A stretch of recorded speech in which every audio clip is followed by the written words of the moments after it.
üçüne verenmi özüm alıp çıkıp onu koydum. Biri 6 yaşar, biri 3 yaşar. Bittesi 1 yaşar idi.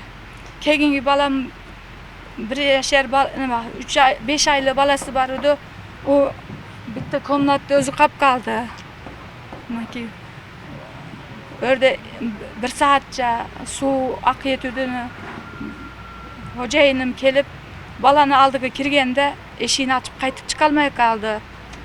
Eki turup kaldı. Men şörde hıcalık olup endi balam kese balamma kız verip sen apa deydi dep özüm sağlığım yaxşı mesidi.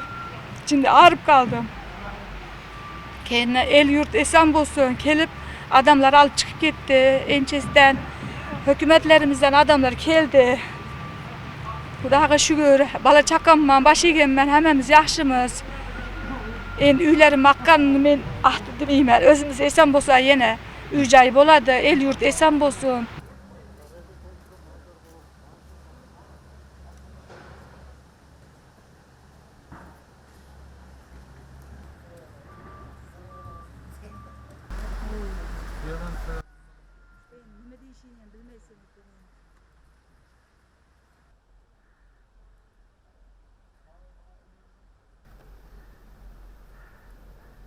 Өзгөчө кырдаалдар министрлиги тарабынан 2 хово автоунаасы жана 2 экскаватору тартылып, жана 26 кызматкер кол күчтөрү менен ошо үйлөрүнө суу кирген турак үйлөрдүн ичин тазалоо жумуштарын жүргүзүп атабыз.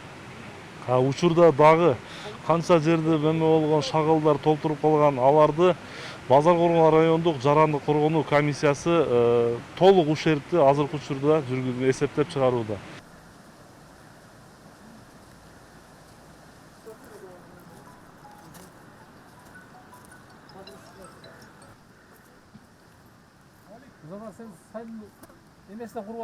Ошол менен бирге эле 16 үйгө суу каптап, селдин агымы менен кирип, 4 үйгө аябай оор кирди.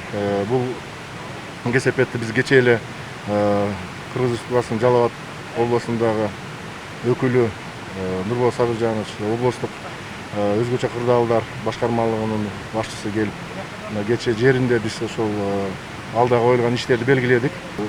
Зыян тарткан жерлердин баардыгын биз оңдоо түзөө иштерин азыр баардык мобилизация жумуштарын жасап атабыз. Кудай буюрса бир 2-3 күндө бул жумуштун жыйынтыгы чыгат.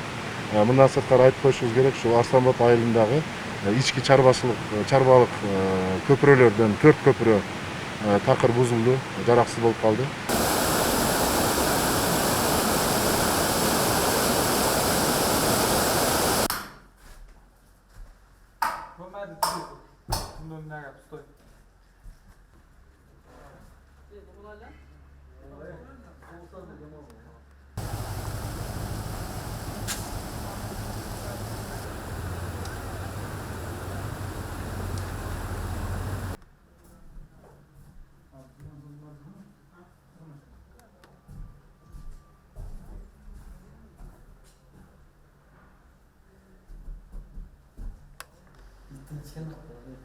Tinha